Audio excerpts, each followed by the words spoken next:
Hello guys, ito na nga at naluto na ang aking isda.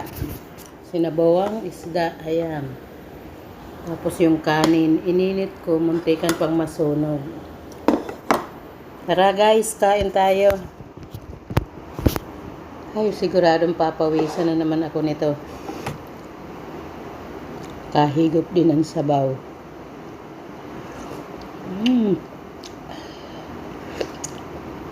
Lemon lang pang asim.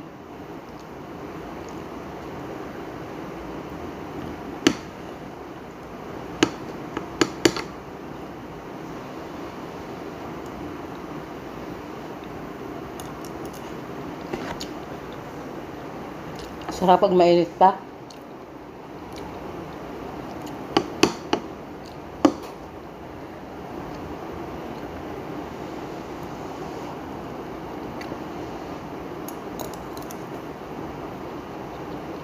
Ang isda.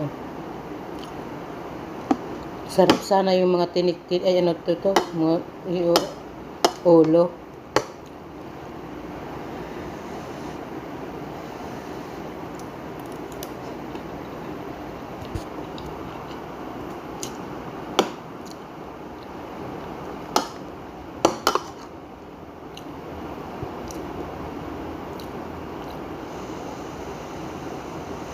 Puro suko-suko. Pati kanin. Salamat sa panonood. Bukas ulit. Bye-bye.